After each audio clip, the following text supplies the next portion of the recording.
The little mermaid 2023 को dislike या like कर दें तो फिल्म की शुरुआत में हमें एक बहुत बड़ा समंदर दिखाया जाता है। ऐसा समंदर जिसके अंदर भी एक दुनिया रहा करती थी, मरमेड्स, जल परियों की दुनिया। तो कहानी के शुरू में हम एक बहुत बड़े शिप को देखते हैं। उसमें बहुत से लोग थे जो समंदर से एंटीक्स यानी कि खास चीजें इकट्ठा करने आया करते थे और फिर उन्हें बेच दिया करते। इस शिप में एक प्रिंस भी था जिसका नाम एरिक होता है। उसे भी ऐसी खास चीजों को इकट्ठा करने का बहुत शौक था, इसलिए वो भी इन लोगों के साथ अक्सर बहरी जहाज के सफर पर आया करता था। आज के दिन मून फेस्टिवल था, एक चांद का त्योहार। कहा जाता था कि जल परियां आज रात पानी से बाहर आती हैं। अब इस शिप में जितने भी लोग थे वो सभी आज रात जल परियों को पकड़ना चाहते थे, पर एरिक बहुत ही नेक और अच्छा प्रिंस था। वो सबको ऐसा करने से मना करता है। एरिक के साथ हमेशा एक आदमी रहा करता था जो एरिक की मॉम क्वीन का बहुत खास आदमी था और एरिक का गार्डियन भी। वो एरिक को समझाता है, देखें प्रिंस, आपको ये सब कुछ छोड़ देना चाहिए। आप जानते नहीं इस बात को कि बाकी के शिप समंदर से बहुत ही खास सामान को लेकर जाते हैं, तो हम ऐसे छोटे मोटे सामान को क्यों लेकर जाएं? मगर एरिक को तो इन सब कामों से दूर रहना था। इसके बाद पानी की दुनिया को दिखाया जाता है। समंदर की गहराइयों में एक बहुत ही खूबसूरत दुनिया बसा करती थी, ऐसी दुनिया जो हम अपने ख्यालों में भी नहीं देख सकते। समंदर के अंदर एक किंग रहा करता था जिसको पानी का देवता भी कहा जाता था। उनकी 7 बेटियां थी जो कि जल परियां होती हैं। वो अपनी 6 बेटियों को अपने पास बुलाते हैं, मगर यहाँ पर उनकी 7वीं बेटी नहीं थी, यानी कि सबसे छोटी, जिसका नाम एरियल था। किंग यहाँ पर अपने एक क्रैब केकड़े को बुलाते हैं। वो था तो एक क्रैब, पर वो किंग की हर बात मानता था, इसलिए किंग अब उसे एरियल को ढूंढने के लिए भेज देते हैं। क्रैब एरियल को ढूंढने के लिए निकल गया था। हमें पता चलता है कि एरियल इंसानों की चीजों की बहुत ही शौकीन थी। अक्सर वो इंसानों की चीजों की तलाश में बहुत दूर निकल जाया करती थी। एरियल की एक दोस्त भी थी जो कि एक छोटी सी फिश मछली थी। वो अक्सर उसके साथ रहा करती थी। एरियल हमेशा समंदर में डूबे टूटे हुए शिप्स पर जाती और इंसानों की चीजों को देखा करती थी। जो उसे अच्छी लगती वो उसे अपने पास भी रख लेती थी। अब उसे समंदर में एक टूटा हुआ शिप नजर आता है जो बहुत दूर था। जब ये उस जगह पर जाने वाली थी तो फिश इसे रोकती है और ये कहती है, देखो दूर मत जाना, मैंने सुना है उधर बहुत बड़ी बड़ी शार्क्स रहती हैं। पर एरियल नहीं सुनती और शिप में चली गई थी जहाँ पर उसे इंसानों की और भी बहुत सी चीजें मिलती हैं। तभी वहाँ पर एक बहुत बड़ी शार्क आ जाती है। उसने एरियल पर हमला कर दिया था,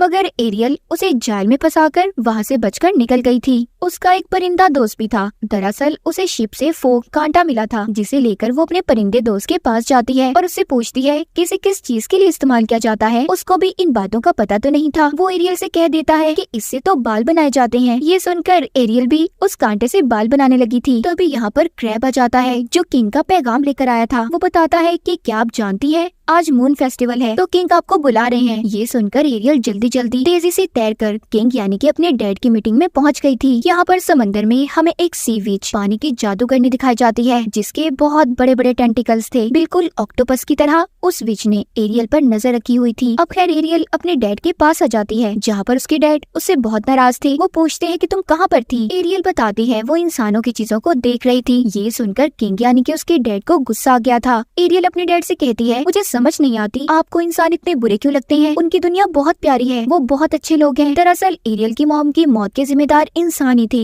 इसीलिए उसके डैड इंसानों से नफरत किया करते थे। अब किंग उससे कहते हैं कि आइंदा तुम इंसानों से जुड़ी चीजों के पास हरगिज नहीं जाओगी। ये सुनकर वो गुस्से में वहाँ से चली गई थी। किंग जानते थे कि एरियल उनकी बातों को नहीं मानेगी, इसीलिए वो क्रैब को एरियल के पीछे उसका ध्यान रखने के लिए भेज देते हैं। वो नाराज होकर अपने कमरे में आ गई थी जहाँ पर उसने इंसानों की बहुत सी चीजों को इकट्ठे किया हुआ था जो भी शिप डूबा करती थी या फिर उसके अंदर से चीजें आकर समंदर में गिर जाया करती थी। तो एरियल उन चीजों को यहाँ पर लाकर जमा किया करती, जिनमें किताबें, बटन्स, कॉइन्स, सिक्के, बहुत कुछ था। उसकी हमेशा से ख्वाहिश थी कि वो इंसानों की दुनिया में जाकर सड़कों पर घूमे। तभी उसे पानी के ऊपर से धमाकों की आवाजें आती हैं। एरियल जब ऊपर जाकर देखती है तो उसे बहुत बड़ा शिप दिखाई देता है जिसमें लोग आतिशबाजी कर रहे थे। ये शिप किसी और का नहीं बल्कि प्रिंस एरिक का था। एरियल को ये चीजें देखकर बहुत खुशी होती है। वो सोचती है कि इंसान के पास कितनी नई नई चीजें हैं। दरअसल एरिक और उसके दोस्त शिप में जश्न मना रहे थे। एरिक भी आम इंसान की तरह उनके साथ मजे कर रहा था। उसके साथ जो गार्डियन रहा करता था वो एरिक को समझाता है, देखिए आप प्रिंस हैं, ऐसे मत करें। पर एरिक को तो इन चीजों की परवाह ही नहीं थी। एरियल भी उनकी ये बातें सुनती है तो उसे एरिक की ऐसी सोच अच्छी लग रही थी कि वो कितना अच्छा इंसान है। तभी यहाँ पर एरिक और उसके साथियों को पता चलता है कि अचानक से मौसम खराब हो गया है, बारिश भी होने लगी थी और समंदर में भी बहुत तेज लहरें थी, इतनी तेज कि कि वो इनके शिप को भी डुबा सकती थी, इसीलिए सबके सब शिप से कूदने लगते हैं। वो छोटी कश्तियों में बैठकर यहाँ से अपनी जान बचाना चाहते थे। इनके शिप में आग भी लग गई थी। सभी शिप से निकल आए थे सिवाय एरिक की। जब वो छलांग लगाने लगता है तो उसको पता चला था कि उसका डॉग अभी भी शिप में ही था, इसीलिए वो अब अपने डॉग को बचाने चाहता है। तो समंदर की एक लहर इतनी तेजी से आई थी, उसके शिप के 2 टुकड़े हो गए थे और एरिक समंदर में डूब जाता है। एरियल भी वहाँ पर ये सब देख रही थी। एरिक डूबता पानी की गहराइयों में चला गया था। वहाँ पर एरियल अब उसकी जान बचाती है। वो उसे पानी से निकालकर बाहर ले आई थी। पहली बार उसने किसी इंसान को देखा था, उसे हाथ लगाया था। वो उसे बचाकर किनारे पर ले आती है। एरिक बेहोश था, वो उसे होश में लाने की कोशिश कर रही थी। यहाँ पर उसके जानवर दोस्त भी थे।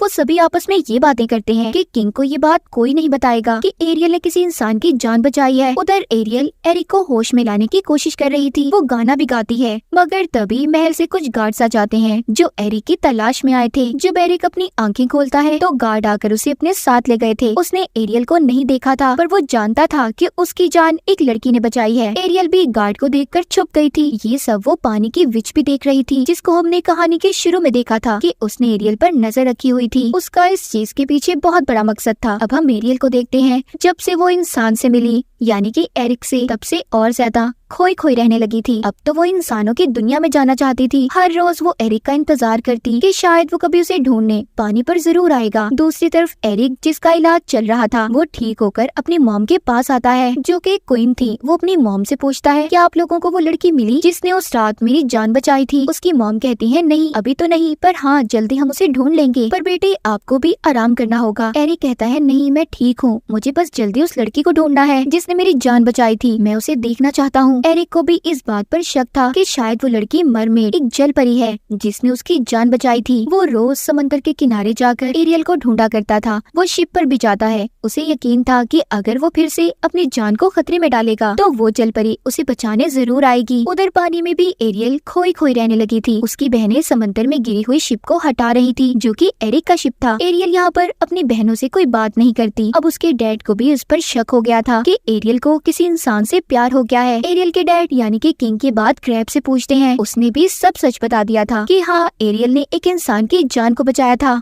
ये बातें सुनकर किंग को बहुत गुस्सा आ गया था। उनके पास बहुत पावर थी। वो वहाँ पर एरियल के पास रखी हुई इंसानों की चीजों को तबाह कर देते हैं। एरियल अपने डैड को बहुत रोक रही थी, पर वो तो किसी भी चीज से मना नहीं होते। ये सब देखकर एरियल बहुत दुखी हो गई थी। तभी उसके सामने शीशे में वही विच आ जाती है जिसने उस पर नजर रखी हुई थी। वो एरियल को बताती है कि मैं तुम्हारी आंटी हूँ। मुझे सब लोग सी विच, समंदर की जादूगरनी के नाम से जानते हैं, मगर मुझे पता है तुम्हें क्या चाहिए। अगर तुम वो सब चाहती हो तो तुम्हें मुझसे मिलने आना होगा। अब एरियल उस विच से मिलने चली गई थी। विच कहती है, मैं जानती हूँ कि तुम्हें एक इंसान से प्यार है और इंसानों की दुनिया में जाना चाहती हो। मैं तुम्हारी मदद कर सकती हूँ, पर इसके बदले तुम्हें मेरा एक काम करना होगा। मेरी एक शर्त है, वो ये कि तुम्हें मैं इंसान में बदल तो दूंगी, तुम्हें चलने के लिए पाँव भी दे सकती हूँ, पर तुम्हें 3 दिन के अंदर अंदर वापस आना होगा और अपने प्यार के बारे में उस इंसान को बताना होगा। मगर इसके बदले तुम्हें अपनी आवाज को मुझे देना है। अगर तुमने अपने प्यार के बारे में उस इंसान को ना बताया तो फिर तुम्हें हमेशा हमेशा के लिए मेरे पास रहना होगा। एरियल इतनी सारी विच की शर्तों को सुनकर डर गई थी। वो वापस जाने लगती है। ये देखकर विच कहती है, ठीक है चली जाओ, मेरी बात मत मानो और सारी जिंदगी अपने डैड के साथ रहना, जो तुम्हें कभी भी इंसान से मिलने नहीं देंगे। ये सुनकर एरियल विच के पास वापस आ जाती है और उसकी हर बात मानने को तैयार हो गई थी। अब विच उस पर जादू करती है। सबसे पहले वो एरियल की आवाज को एक लॉकेट में कैद करके अपने गले में डाल लेती है, जिसके बाद उसने एरियल को जल परी से एक इंसान में बदल दिया था। एरियल जो कि अब एक इंसान बन चुकी थी, तो उसका पानी में रहना मुश्किल हो रहा था। वो तैरती किनारे पर आ जाती है। दरअसल ये सारा कुछ विच की एक चाल थी।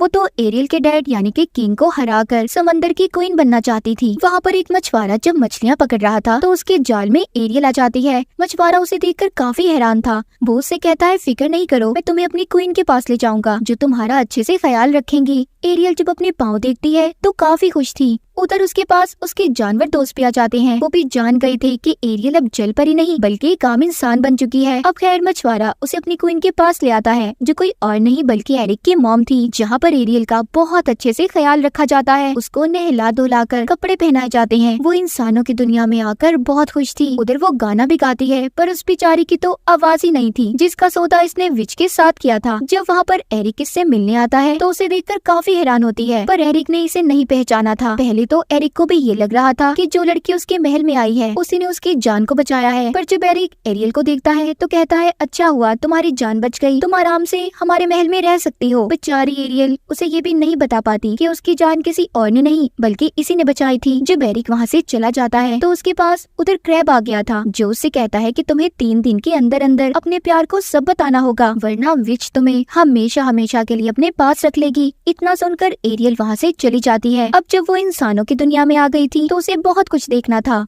वो इसी तरह महल में घूमते घूमते एक कमरे में आ गई थी जहाँ पर एरिक ने एंटीक्स खास चीजों को रखा हुआ था जो वो अक्सर समंदर से लाया करता था। वहाँ पर एरियल पड़ी हुई एक जल परी को भी देखती है मगर उसने दोबारा उसे अपनी जगह पर रख दिया था। वहाँ पर एरिक भी आ जाता है जो खुद अब एरियल को चीजें दिखाने लगा था। एरियल उसे एक पत्थर को तोड़कर हीरा निकाल कर देती है जिसके बारे में एरिक खुद भी नहीं जानता था। वो एरियल को अलग अलग मुल्कों के नक्शे भी दिखाता है। उन्हें देखकर ऐसा लग रहा था कि दोनों एक दूसरे के साथ बहुत खुश रहने लगे हैं। इसी दौरान एरिक का गार्डियन आता है जो उसे खुश देखकर ये पूछ रहा था कि अभी भी हमें उस लड़की को ढूंढना चाहिए जिसने आपकी जान बचाई थी। एरिक कहता है हाँ उसे मत भूलना और हमें एक सवारी चाहिए, मैं खुद उस लड़की को ढूंढना चाहता हूँ। एरिक के लिए एक घोड़ा गाड़ी का बंदोबस्त किया गया था। ये एरियल को अपने साथ लेता है और चला गया था। समंदर के किनारे एरियल घोड़ों को बहुत ही मजे से दौड़ा रही थी। ये एक गाँव में आ जाते हैं जहाँ पर एरियल बहुत सी नई चीजों को देखती है। एरिक के साथ डांस भी करती है। उसने उसके लिए एक कैप को भी खरीदा था। रात को एरिक एरियल को कश्ती में बिठाकर समंदर की सैर करवाने ले जा रहा था। वहाँ पर एरियल के जानवर दोस्त भी थे जो बातें कर रहे थे कि अब सही मौका है, एरियल को अपने दिल की बात एरिक को बता देनी चाहिए क्योंकि इन दोनों के दरमियान में प्यार हो चुका है। अगर एरियल एरिक को किस कर देगी तो हमेशा हमेशा के लिए वो इंसान बनकर एरिक के साथ रह सकती है और विच के पास कभी भी नहीं जाना पड़ेगा। वो दोनों कश्ती में जाते हुए बहुत मजे करते हैं। तभी विच अपने जादू से कश्ती को पलट देती है। वो दोनों बच गए थे मगर विच अब ये जानना चाहती थी कि आखिर वो दोनों इतना करीब कैसे आ सकते हैं। उधर समंदर में एरियल के डैड अपनी बाकी की बेटियों से पूछते हैं कि एरियल कहाँ पर है, जिसके बारे में किसी को भी कुछ नहीं पता था। उसकी बहनें भी अब एरियल को ढूंढने निकल गई थी। उधर इंसानों की दुनिया में एरियल और एरिक वापिस से महल में आ गए थे जहाँ पर एरिक का गार्डियन जब उन्हें इतना खुश देखता है तो एरिक को कहता है कि मुझे लगता है आपको वो लड़की मिल चुकी है जिसकी आपको तलाश थी, जिसके साथ आप हमेशा खुश रह सकते हैं। मुझे लगता है हमें उस लड़की को नहीं ढूंढना चाहिए। मगर एरिक अभी भी अपने दिल से मुतमईन नहीं था। वो अभी भी उस लड़की से ही मिलना चाहता था। वो अब समंदर के किनारे चला जाता है और आवाजें देने लगता है कि आखिर उसकी जान को किसने बचाया था। तभी फोग धुंध से निकलकर एक लड़की पत्थर पर आकर बैठ गई थी। एरिक समझता है यही वो लड़की थी जिसने उसकी जान को बचाया था। वो उसे अपने साथ महल में ले आता है। अगले दिन एरियल के जानवर दोस्त उसे जगाते हैं और ये कहते हैं कि आज तुम्हें बहुत काम है, तुम्हें बहुत कुछ करना है, तुम्हें एरिक को बताना है कि तुम उससे प्यार करती हो।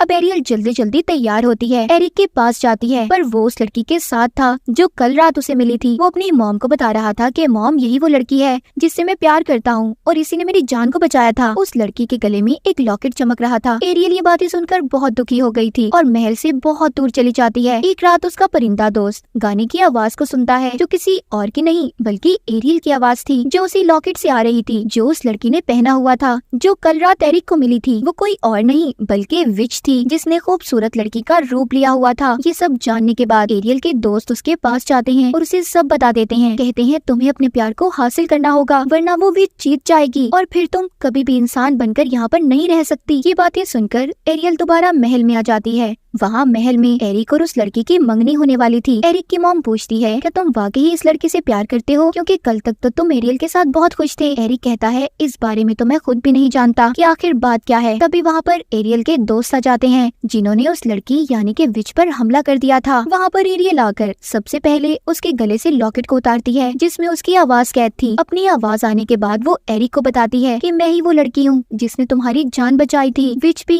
अपने असली रूप में आ गई थी। वो अपने बड़े बड़े टेंटिकल से सब पर हमला कर देती है। एरियल जब वापस जल परी के रूप में आ गई थी तो वो उसे अपने साथ दोबारा से समंदर में ले गई थी। समंदर में एरियल के डैड आ गए थे जिनको विच बताती है कि तुम्हारी बेटी की मुझसे डील हुई थी, एक ऐसी डील जो चाहकर भी तुम नहीं तोड़ सकते। अब एरियल के डैड अपनी बेटी को बचाने के लिए अपनी जान का सौदा विच से कर लेते हैं। विच ने अपने जादू से किंग को मार दिया था और उनका जादुई हथियार भी ले लेती है। विच का मकसद तो पूरा हो गया था। वो पूरे समंदर की क्वीन बनना चाहती थी जो उसने हासिल कर लिया। लिया था। वो एरियल को मारने वाली थी। तभी समंदर में एरियल को बचाने एरिक भी आ गया था, मगर विच अब अपने ऊपर जादू करती है और खुद को एक बहुत बड़े ऑक्टोपस में बदल लिया था जो पूरे समंदर जितना था। एरिक भी एक शिप पर लटका हुआ था। एरियल एरिक को बचाने की कोशिश कर रही थी, उधर विच एरियल को मारने की अलग अलग तरीके अपना रही थी। एरिक एक पहाड़ पर बैठ जाता है। एरियल जो कि शिप के पास थी वो शिप को घुमाकर विच के अंदर घुसा देती है, जिससे उसका सारा जादू खत्म हो गया था और वो एक आम इंसान बनकर खत्म हो जाती है। उस विच के मरने के बाद एरियल के डैड किंग भी जिंदा हो गए थे। एरियल अपने डैड का जादुई हथियार भी उन्हें लाकर देती है, पर अब वो अपनी या एरिक के बारे में कोई बात नहीं करती क्योंकि उसके डैड ने उसकी खातिर अपनी जान को दे दिया था। उधर एरिक भी तैरकर समंदर के किनारे आ जाता है और अपनी मॉम से कहता है कि मुझे समंदर के अंदर जाना है एरियल को लाने, पर उसकी मॉम उसे समझाती है, देखो ऐसा नहीं हो सकता, तुम एक आम इंसान हो जबकि वो एक जल परी, वो अपनी दुनिया में जा चुकी है। समंदर में एरियल के डैड क्रैब से पूछते हैं, क्या मैंने सब ठीक किया? अगर सब कुछ ठीक हो गया है तो मेरी बेटी इतना उदास क्यों रहती है? क्रैब बताता है कि आपकी बेटी की खुशी इंसान बनने में है और एरिक के साथ है जिससे वो प्यार करती है। ये सुनने के बाद किंग अपनी बेटी को इंसान में बदल देते हैं। उधर एरिक अब तक एरियल का इंतजार कर रहा था। आखिरकार